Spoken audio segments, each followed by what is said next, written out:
इस बात में तो कोई दो राय नहीं है कि हम सब पैसा बनाना चाहते हैं, पर ये सब करें कैसे? तो निश्चिंत हो जाइए और हमारे साथ आगे बढ़िए, क्योंकि आज हम आपको एक ऐसी बुक की समरी के बारे में बताने जा रहे हैं जो सचमुच एक जादू की बुक है। तो आज की बुक समरी का नाम है the psychology of money, timeless lessons on wealth, grid and happiness, जिसे लिखा है मॉर्गन हॉसल ने। जैसा कि समरी का टाइटल है, ये एक्चुअली में हमें टाइमलेस लेसन्स ही देती है और केवल मनी की साइकोलॉजी ही नहीं बताती, बल्कि और भी कई साइकोलॉजिकल लेसन्स हमें देती है। और at the end of summary ऐसा लगता है जैसे हमने बहुत कुछ हासिल कर लिया है। तो बगैर कोई खास भूमिका बनाए शुरू करते हैं आज की बुक समरी। मॉर्गन हॉसल एक इन्वेस्टर और ऑथर हैं। मॉर्गन एक कोलैबोरेटिव फंड के पार्टनर भी हैं, जिसे 14 लोगों ने मिलकर शुरू किया था। उन्होंने वॉल स्ट्रीट जर्नल के लिए भी कई आर्टिकल्स लिखे थे और वो 3 किताबों के ऑथर भी हैं। तो आइए उनके एक्सपीरियंसेस और उनकी लिखी इस बुक की समरी को शुरू करते हैं। अगर आपको इनमें से कुछ चॉइस दी जाए तो आप क्या चूज करना चाहेंगे? एक खूबसूरत बंगला या $3 बिलियन, या फिर फ्रीडम, या फिर अच्छी रेपुटेशन? क्या आपको लगता है कि आपने लाइफ में काफ़ी पैसा कमा लिया है? क्या आप जानना चाहते हैं कि $84.5 बिलियन कैसे कमाया जाए? अगर ये सारे सवाल आपके दिमाग में घूमते हैं तो फिर इस बुक समरी को ज़रा ध्यान से सुनिए। इसमें आपके हर सवाल का जवाब मिलेगा। तो आइए फिर इस पहले चैप्टर से शुरुआत करते हैं, The Greatest Show on Earth. Author Morgan Housel जब कॉलेज में थे तो पैसे कमाने के लिए वैलेट की जॉब किया करते थे। जहां वो जॉब करते थे वो लॉस एंजल्स का एक आलीशान और महंगा होटल था। एक बार वहां एक गेस्ट आया जो अक्सर उस होटल में आया करता था। वो लड़का एक टेक्नोलॉजी एग्जीक्यूटिव था और काफ़ी तेज दिमाग वाला था। सिर्फ 20 साल की उम्र में ही उसने वाईफाई राउटर के लिए एक की कंपोनेंट डिजाइन करके उसे पेटेंट करवा लिया था। उस यंग मिलेनियर ने कई सारी टेक कंपनीज स्टार्ट की और बाद में उन्हें बेच दिया। वो काफ़ी सक्सेसफुल था, लेकिन पैसे के मामले में वो थोड़ा अनलक्की था। वो लड़का जहां भी जाता अपने साथ नोटों की गड्डी रखता था और जो भी उसके साथ बात करता उसे वो ये पैसे दिखाता था। वो शराब पीकर बड़ी बड़ी डिंगे मारता था। एक दिन उस आदमी ने गाड़ी पार्क करने वाले गार्ड को बुलाया और उसे कुछ नोट देकर पास वाली दुकान में जाने का ऑर्डर दिया। गार्ड को नोट के बदले दुकान वाले ने $1000 के सोने के सिक्के दिए। उस यंग टेक्नीशियन ने उन गोल्ड कॉइन्स का क्या किया होगा? उसने वो गोल्ड कॉइन्स समुद्र में फेंक दिए। उसने अपने दोस्तों को भी बुला लिया और सब ने मिलकर गोल्ड कॉइन समुद्र में ऐसे फेंक दिए जैसे तालाब में कोई पत्थर फेंकता है। उसके कुछ दिनों बाद एक दिन वो यंग मिलेनियर गलती से एक होटल के लैंप से टकरा गया। मैनेजर ने उससे कहा कि लैंप की कीमत $500 है। तो उस आदमी ने तमाशा खड़ा कर दिया। उसने अपनी जेब से पैसे निकालकर मैनेजर के मुंह पर दे मारे और बोलने लगा, ये रहे $5000, अब दोबारा मुझे अपनी शक्ल भी मत दिखाना। शायद आप सोच रहे होंगे कि ये मात्र एक कहानी है, कोई सच नहीं। आप शायद सोच रहे होंगे कि उस यंग मिलेनियर का क्या हुआ होगा, लेकिन ये स्टोरी एकदम सच है। इस किताब में आप ऐसी ही और कहानियां पढ़ेंगे, लेकिन इस कहानी के अंत में यंग मिलेनियर का दिवाला निकल जाता है। उसने कुछ ही सालों में जो कुछ कमाया था वो सब उड़ा दिया। उसके सारे पैसे खत्म हो गए और उसके यार दोस्त भी उसको छोड़कर चले गए। देखा आपने, पैसे से आप सब कुछ खरीद सकते हैं पर अच्छा व्यवहार नहीं खरीद सकते। चलिए एक कहानी और सुनते हैं। रोनाल्ड रीड एक दरबान था। वो एक छोटे से गांव में पैदा हुआ और पला बढ़ा था। वो अपने परिवार का पहला ऐसा इंसान था जिसने हाई स्कूल तक पढ़ाई की थी, और उससे भी मज़ेदार बात ये थी कि वो रोज लोगों से लिफ्ट लेकर स्कूल पहुंचता था। रोनाल्ड एक साधारण जिंदगी जी रहा था। 25 साल उसने एक गैस स्टेशन में गाड़ियां रिपेयर करने का काम किया। उसने 20 सालों तक फ्लोर की सफाई का काम किया 38 साल की उम्र में रोनाल्ड ने एक 2 बेडरूम का घर खरीदा। उसने वो घर $12,000 में खरीदा और अपनी पूरी लाइफ उस घर में गुजार दी। रोनाल्ड की शादी भी हुई पर कोई बच्चा नहीं हुआ। जब वो 50 का हुआ तो उसकी वाइफ चल बसी थी। उसके पड़ोसी का कहना था कि रोनाल्ड की मनपसंद हॉबी लकड़ियां काटना था। जिस दिन रोनाल्ड ने न्यूज़ हेडलाइन बनाई वो दिन था उसकी मौत का। ये 2014 की बात थी। वो 92 साल का था। रोनाल्ड रीड के पास $8 मिलियन थे। उसने $2 मिलियन अपने 2 सौतेले बच्चों के लिए छोड़ दिए थे और $6 मिलियन एक लोकल हॉस्पिटल और लाइब्रेरी को डोनेट कर दिए थे। अगर आप विकिपीडिया में रोनाल्ड रीड के बारे में सर्च करेंगे तो उसमें आपको पता चलेगा कि वो एक चौकीदार, गैस स्टेशन अटेंडेंट, इन्वेस्टर, समाज सेवक और मिलेनियर था। लेकिन ये कैसे हुआ? इसमें कोई ट्रिक नहीं है। रोनाल्ड ने कोई लॉटरी नहीं जीती थी और ना ही उसे कोई खानदानी पैसा मिला था। रोनाल्ड इतने सालों से पैसा बचाकर ब्लू स्टॉक चिप्स में इन्वेस्ट कर रहा था। बस इतनी सी बात थी। वो एक एक पैसा सेव करता था, यहाँ तक कि उसने कभी इंटरेस्ट भी नहीं निकाला था। उसने अपनी सेविंग्स को सालों साल कंपाउंड किया था और उसकी मौत तक उसके पास $8 मिलियन रकम जमा हो चुकी थी। क्या आप कंपाउंडिंग का कंसेप्ट जानते हैं? चलिए इसके बारे में हम बाद में बात करेंगे, लेकिन उससे पहले आपको एक और स्टोरी सुननी चाहिए। अब जरा एक नज़र डालते हैं उस आदमी पर जो रोनाल्ड रीड से बिल्कुल हटकर था। रिचर्ड ह्यूस्टन मैरिन लिंच में एक एग्जीक्यूटिव था। उसने हार्वर्ड से MBA किया था और वो 40 की उम्र में रिटायर हो गया था। एक बिजनेस मैगजीन की under 40 most successful people list में उसका नाम भी शामिल था। कनेक्टिकट में रिचर्ड का 18,000 स्क्वायर फीट का बंगला था, जिसमें 2 स्विमिंग पूल, 2 लिफ्ट, 7 गैरेज और 11 बाथरूम थे। इस बंगले की मेंटेनेंस का खर्चा ही $90,000 पर मंथ था और इसकी मेंटेनेंस में रिचर्ड ने काफ़ी बड़ा उधार लिया था। लेकिन फिर उसकी किस्मत ने पलटी मारी। 2008 में फाइनेंशियल क्राइसिस आया और रातों रात रिचर्ड फुटपाथ पर आ गया। उसी साल उसने बैंकरप्सी के लिए फाइल किया। तो इन दोनों यंग मिलेनियर्स रोनाल्ड रीड और रिचर्ड की कहानी से हमने क्या सीखा? फाइनेंशियल सक्सेस कोई साइंस नहीं है, बल्कि फाइनेंस ही एक ऐसी फील्ड है जहां रोनाल्ड रीड जैसे लोग भी सक्सेस हो सकते हैं। एक हम्बल एजुकेशन और एक्सपीरियंस वाला इंसान सर्जन, आर्किटेक्ट या इंजीनियर नहीं बन सकता, लेकिन फाइनेंस में रोनाल्ड रीड जैसा मामूली आदमी भी काफ़ी बढ़िया अचीवमेंट कर सकता है। फाइनेंशियल सक्सेस एक सॉफ्ट स्किल है जिसे कोई भी सीख सकता है।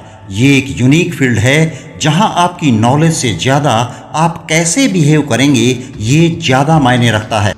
फाइनेंस की फील्ड पैसे की साइकोलॉजी समझने का तरीका है।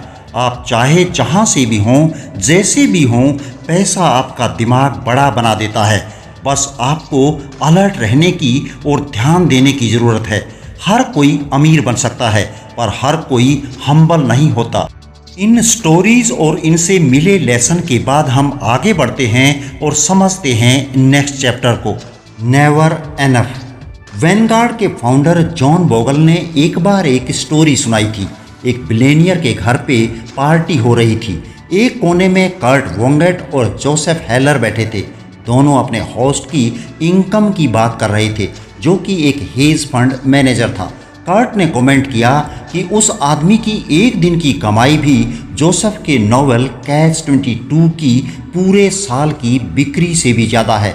इस पर जोसेफ ने कमाल का जवाब दिया। उसने कहा कि उसके पास वो है जो हेज फंड मैनेजर के पास कभी नहीं होगा, और वो है एनफ।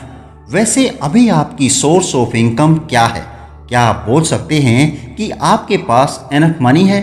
चलिए इन दोनों लोगों की स्टोरी से जानते हैं। रजत गुप्ता कोलकाता का एक गरीब लड़का था। वो एक अनाथ था, लेकिन 40 साल की उम्र में ही वो एक CEO बन गया था। रजत दुनिया की जानी मानी कंसल्टेंट फर्म में से एक मैकेंजी के CEO थे। साल 2007 में जब वो कंपनी से रिटायर हुए थे तो उसके बाद उन्हें United Nations and the world economic forum में एक बड़ी इंपॉर्टेंट पोजीशन मिली। रजत 5 अलग अलग कंपनीज के बोर्ड ऑफ डायरेक्टर भी थे। कोलकाता की झुग्गी झोपड़ियों से निकलकर उन्होंने सबसे अमीर बिजनेसमैन बनकर दिखाया। 2008 में रजत गुप्ता की वर्थ $100 मिलियन हो चुकी थी, लेकिन वो अपने पैसे से कभी भी सेटिस्फाइड नहीं हुए। वो एक सेंटा मिलेनियर बन चुके थे, अब उन्हें एक बिलियनियर बनना था। वो उस सर्कल में आना चाहते थे। फिर रजत गोल्डमैन सैक्स के बोर्ड ऑफ डायरेक्टर बने। उन्होंने बिलियनियर बनने के लिए खुद को आगे बढ़ाया। 2008 में गोल्डमैन सैक्स इकोनॉमिक क्राइसिस के दौर में थी। वॉरेन बुफे ने कंपनी को बचाने के लिए उसमें 5 बिलियन का इन्वेस्ट करने का डिसीजन लिया। एक बोर्ड मेंबर होने के नाते रजत गुप्ता को ये बात पब्लिक से पहले पता चल गई थी। वॉरेन की फंडिंग से बेशक कंपनी के स्टॉक ऊपर जाने के चांसेस थे। बोर्ड मीटिंग कॉल के 16 सेकंड के बाद रजत ने एक हेज फंड मैनेजर राज राजारत्नम को कॉल किया। ये कॉल कभी भी रिकॉर्ड नहीं हुई थी, पर राज ने तुरंत ही गोल्डमैन के 1,75,000 शेयर खरीद लिए। कई घंटों बाद वॉरेन की डील की खबर पब्लिक तक पहुंची। गोल्डमैन के स्टॉक एकदम से ऊपर चढ़ गए। राज ने कुछ ही घंटों में $1 मिलियन कमा लिए और प्रोसिक्यूटर ने बताया कि रजत ने टोटल $17 मिलियन का प्रॉफिट कमाया। इसे एक इनसाइड ट्रेडिंग का एक क्लासिक केस माना जाता है। रजत गुप्ता ने अपनी सारी दौलत से हाथ धोया और उन्हें जेल से जाना पड़ा, और साथ ही उन्होंने अपनी रेप्यूटेशन भी गंवाई। रजत के पास पहले से ही $100 मिलियन थे, तो उन्हें $1 बिलियन और क्यों चाहिए थे? उनके पास पहले से ही धन दौलत, फेम, पावर और फ्रीडम थी, लेकिन लालच में आकर उन्होंने सब कुछ गंवा दिया, क्योंकि रजत गुप्ता के पास एनएफ का सेंस नहीं था। हम इस स्टोरी से 3 चीज़ें सीख सकते हैं। पहला लेसन ये है कि सबसे मुश्किल और फाइनेंशियल स्किल है और ज़्यादा दौलत को जमा करने से खुद को रोकना। ज़्यादा पावर, ज़्यादा फेम और ज़्यादा पैसे का लालच सेटिस्फैक्शन से ज़्यादा एम्बिशन को बढ़ावा देता है। इस पॉइंट पर आकर जब आप आगे नहीं बढ़ते हैं तो आपको लगता है जैसे आप पीछे जा रहे हैं, और फिर आगे बढ़ने के लिए आप बड़े से बड़ा रिस्क लेते हो। मॉडर्न कैपिटलिज्म 2 चीज़ों में बहुत ही अच्छा है। दौलत के साथ साथ आप लालची भी होते जाते हैं। इंसान अपनी हद भूल जाता है, उसे समझ में नहीं आता कि रुकना कहाँ पर है। लेसन नंबर 2, सोशल कंपैरिजन, यानी दूसरों से तुलना एक प्रॉब्लम बन जाती है। मान लीजिए कि एक फुटबॉल प्लेयर साल के $5 लाख कमाता है।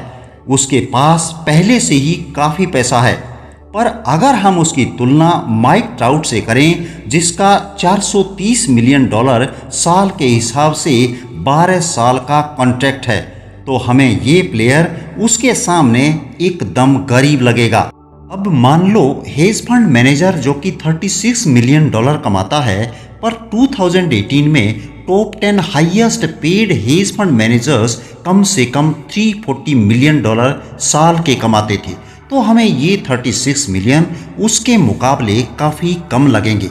लेकिन अगर टॉप 10 हेज फंड मैनेजर जो साल के $340 मिलियन कमा रहे हैं, वो अपनी तुलना अगर टॉप 5 से करें तो top 5 hedge fund managers $770 million कमाते हैं।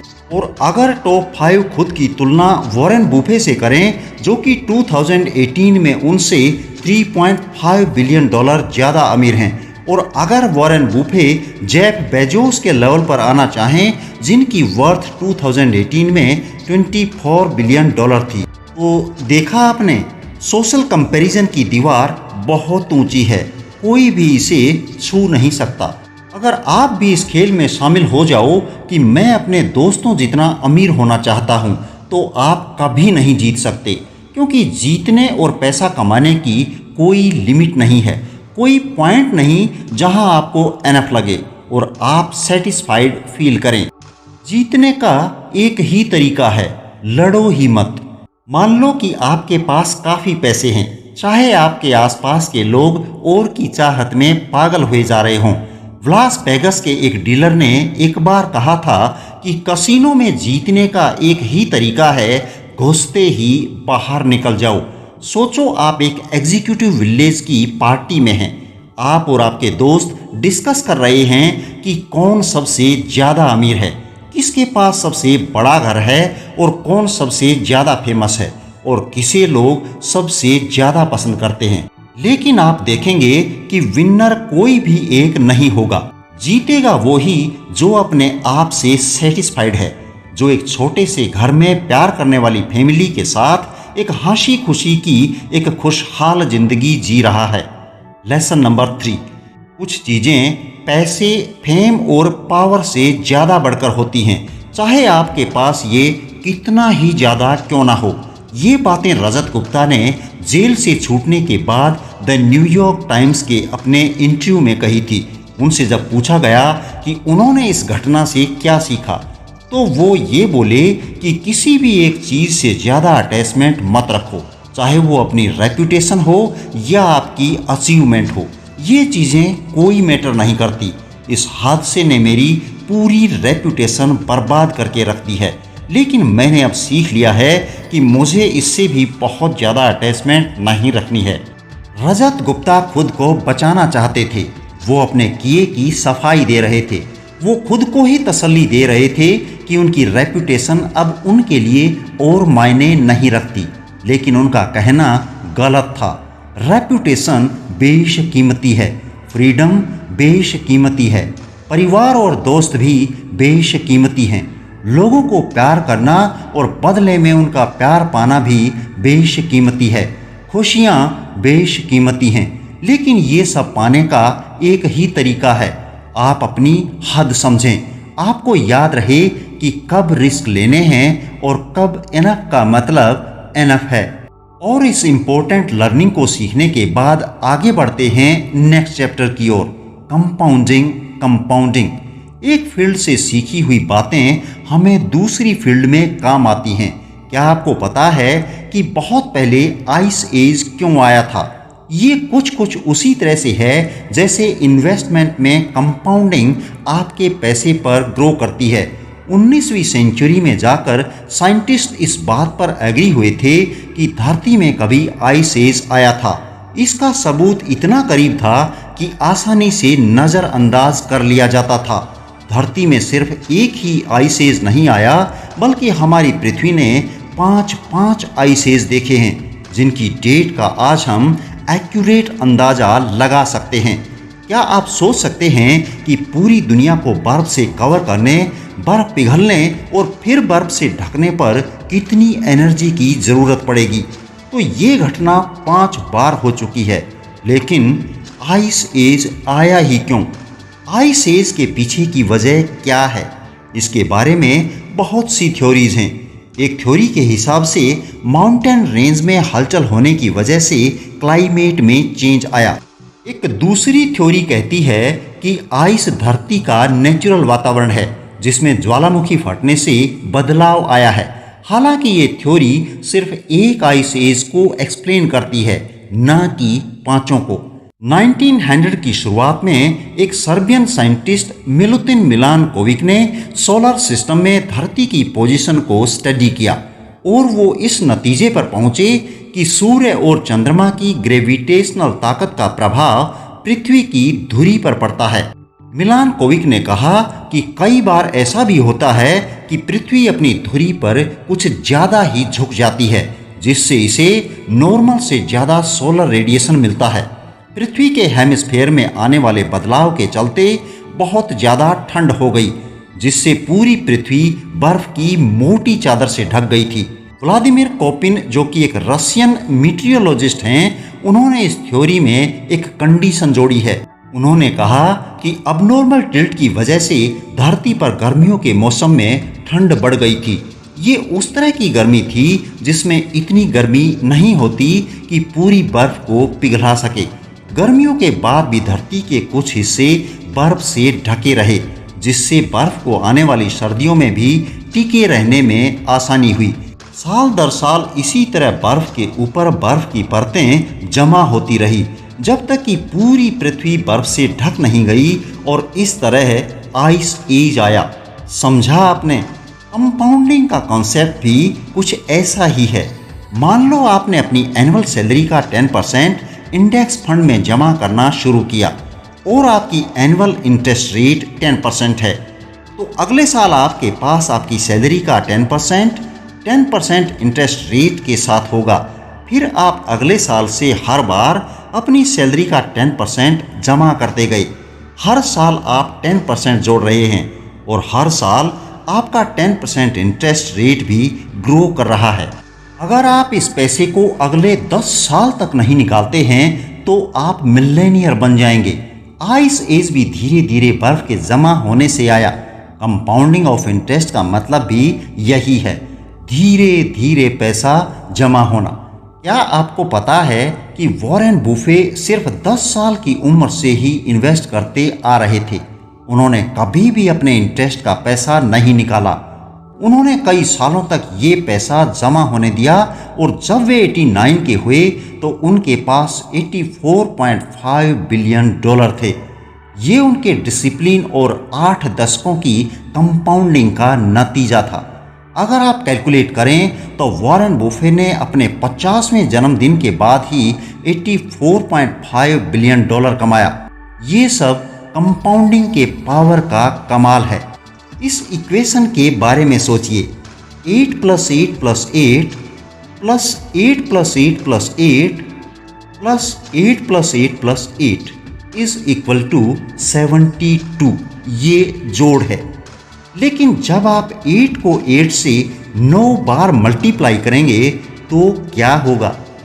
8 × 8 × 8 × 8 × 8 × 8 × 8 × 8 × 8 = 13 करोड़ 42 लाख 17,728। देखा आपने कितना फर्क है। वॉरेन जब 20 या 30 के थे तो वो अपना पैसा यूं ही खर्च नहीं करते थे और उन्होंने 60 या 70 का होने तक इन्वेस्टिंग नहीं छोड़ी।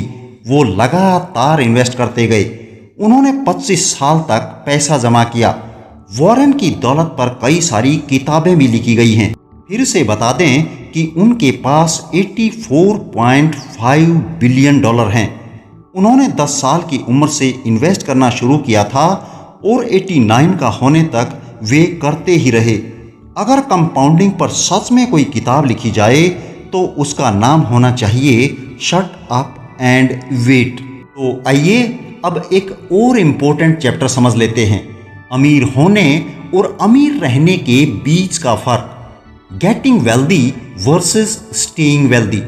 अमीर बनने के कई तरीके हो सकते हैं, लेकिन अमीर बने रहने का सिर्फ एक ही तरीका है। चलिए तो ये बात हम इन 2 इन्वेस्टर्स की कहानी से सीखते हैं। जेसी लिवरमोर अपने टाइम का बेस्ट स्टॉक ट्रेडर्स में से एक था। वो 1877 में पैदा हुआ था जब दुनिया को पता भी नहीं था कि ट्रेडर कोई भी बन सकता है। उससे पहले ही उसने खुद को एक ट्रेडर के तौर पर इस्टेब्लिश कर लिया था। 30 साल की उम्र में ही जेसी ने $100 मिलियन कमा लिए थे। 1929 में स्टॉक मार्केट क्रैश हो गई थी, जिसकी वजह से ग्रेट डिप्रेशन आया। उन दिनों चारों तरफ बस यही न्यूज़ छाई हुई थी। वॉल स्ट्रीट के ना जाने कितने ही स्टॉक ट्रेडर्स ने सुसाइड कर लिया था। अक्टूबर 29, 1929 के दिन जेसी का परिवार घर पर उसका इंतजार कर रहा था। उसकी वाइफ और 2 बच्चे दरवाजे पर खड़े होकर उसके आने की राह देख रहे थे और उसकी मदर इन लॉ बेडरूम के अंदर बैठकर रो रही थी। जेसी घर पहुंचा। वो शौक में था, पर इसलिए नहीं कि उसका दिवालिया निकल चुका था।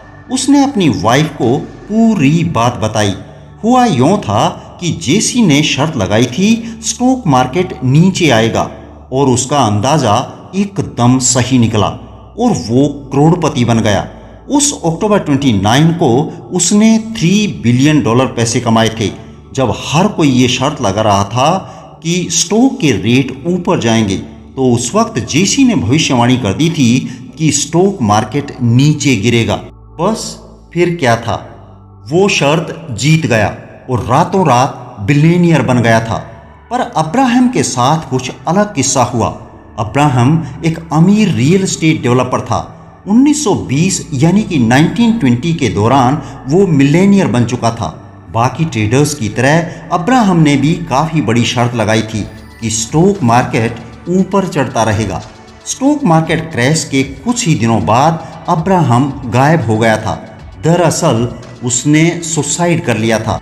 अब फिर से जेसी लिवरमोर पे आते हैं और उसकी स्टोरी पूरी करते हैं। 1929 की क्रैश के बाद जेसी ओवर कॉन्फिडेंट और अनस्टॉपेबल हो गया। वो एक के बाद एक बड़ी बड़ी शर्तें लगाता चला गया और जीतता गया। जेसी को यूं लगा जैसे वो हमेशा ही जीतता रहेगा। लेकिन 1933 में उसने स्टॉक मार्केट में अपना सारा पैसा गंवा दिया। जेसी भी कुछ दिनों के बाद गायब हो गया और उसने खुद की जान ले ली थी। जो चीज़ अब्राहम के साथ हुई थी वही 4 साल बाद उसके साथ भी हुई। अब्राहम की तरह वो भी सुसाइड करने पर मजबूर हो गया था। तो यहाँ समझा आपने, दोनों आदमी अमीर तो बन गए थे पर अपनी अमीरी बरकरार नहीं रख सके। पैसा कमाना एक बात है पर उसे बनाए रखना अलग चीज़ है।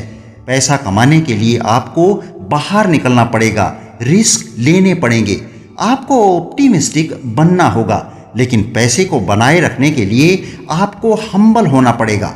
आपको ये बात याद रखनी होगी कि किसी भी वक्त आपकी सारी दौलत छिन सकती है, क्योंकि ज़िंदगी ऐसी ही है। यहाँ कब क्या होगा ये कोई नहीं जानता। कभी आप एकदम टॉप पर आएंगे तो कभी आप एकदम बॉटम पर। पैसे को बनाए रखने के लिए आपको सोच समझकर पैसे का इस्तेमाल करना सीखना होगा। और ये भी एक फैक्ट है कि पैसा मेहनत से कमाया जाता है, पर इसे कमाने में किस्मत का भी बड़ा हाथ होता है। जिंदगी में हमेशा याद रखिए कि सक्सेस हमेशा रहने वाली चीज़ नहीं है। लाइफ में हार और नाकामयाबियां दोनों मिलेंगी। बीते कल की सक्सेस आने वाले सुनहरे कल की गारंटी नहीं दे सकती है। अब हम वॉरेन बुफे के पास वापस चलते हैं और देखते हैं कि उन्होंने 70 साल से अपनी वेल्थ को कैसे मेंटेन करके रखा हुआ है। उन्होंने अपना पैसा 10 सालों के लिए इन्वेस्ट किया और 1 दशक से भी ज़्यादा तक कंपाउंड होने दिया और 89 की उम्र में उनके पास $84.5 बिलियन थे। वॉरेन को इन्वेस्टिंग आती है। उन्हें पता है कि इन्वेस्टिंग के लिए कौन सी कंपनीज बेस्ट रहेंगी। उन्हें ये भी पता है कि सबसे सस्ते स्टॉक्स कौन से हैं और वो सबसे ज़्यादा इफ़ेक्टिव मैनेजर्स को जानते हैं और इसी तरह से वो एक अमीर आदमी बने। लेकिन ध्यान देने वाली बात यह है कि वॉरेन ने अपनी वेल्थ कुछ इस तरह से बनाए रखी। वो किसी के बहकावे में नहीं आए। उन्होंने 14 रिसेशंस भी झेल लिए पर कभी भी घबराकर अपने स्टॉक्स नहीं बेचे। उन्होंने अपनी रेपुटेशन दांव पर नहीं लगाई। उन्होंने खुद को किसी एक स्ट्रेटेजी, एक ओपिनियन या एक पासिंग ट्रेड तक ही सीमित नहीं रखा। उन्होंने कभी भी क्विट नहीं किया और ना ही रिटायर हुए। 65 साल के बाद भी वो कंपाउंडिंग करते रहे और इस तरह वॉरेन सरवाइव कर गए। तो कुल मिलाकर यहाँ पर सिर्फ साइकोलॉजी ऑफ मनी की बात नहीं है, psychology of winning, psychology of satisfaction यानी ह्यूमन बिहेवियर भी यहाँ पर आता है। ये बुक समरी हमें याद दिलाती है कि जिंदगी में रेपुटेशन, फ्रीडम, फैमिली, प्यार और खुशी ही सबसे कीमती चीज़ें हैं जो पैसे, पावर और फेम से कहीं बढ़कर हैं। ये समरी ये भी याद दिलाती है कि दुनिया गोल है और हार और जीत जिंदगी का एक हिस्सा है। कभी हमारे पास सब कुछ होता है और कभी कुछ भी नहीं। अमीर बनने के कई सारे तरीके हैं पर अमीरी बरकरार रखने का सिर्फ एक ही तरीका है। इसलिए हम्बल बनिए, पैसे की वैल्यू समझें और जो आपके पास है उसमें खुश रहना सीखें। जिनसे आप बेहद प्यार करते हैं उनके साथ वक्त गुजारना सीखें, क्योंकि परिवार और सच्चे दोस्त ही इंसान का सबसे बड़ा खजाना होते हैं। तो उम्मीद करते हैं कि ये बुक समरी हमारे जहन पर, हमारे दिलो दिमाग पर एक पॉजिटिव असर डालेगी और आपको ज़रूर पसंद आई होगी। आपने इस बुक समरी से क्या सीखा, कमेंट सेक्शन में ज़रूर लिखें। आप हमें ये भी सजेस्ट कर सकते हैं कि नेक्स्ट बुक समरी कौन सी सुनना चाहते हैं। यदि आप इसी तरह की दूसरी इम्पोर्टेंट बुक्स की समरीज भी सुनना चाहते हैं तो बुक समरी प्लेलिस्ट में जाकर सुन सकते हैं। विश्वास कीजिए, आपके कमेंट्स हमारे लिए बेहद मायने रखते हैं और हमारा हौसला बढ़ाते हैं। इसलिए इंतज़ार रहेगा आपके कमेंट्स का। तो चलिए फिर एक नई बुक समरी के साथ फिर होगी जल्द मुलाकात। धन्यवाद। जय हिंद, जय भारत।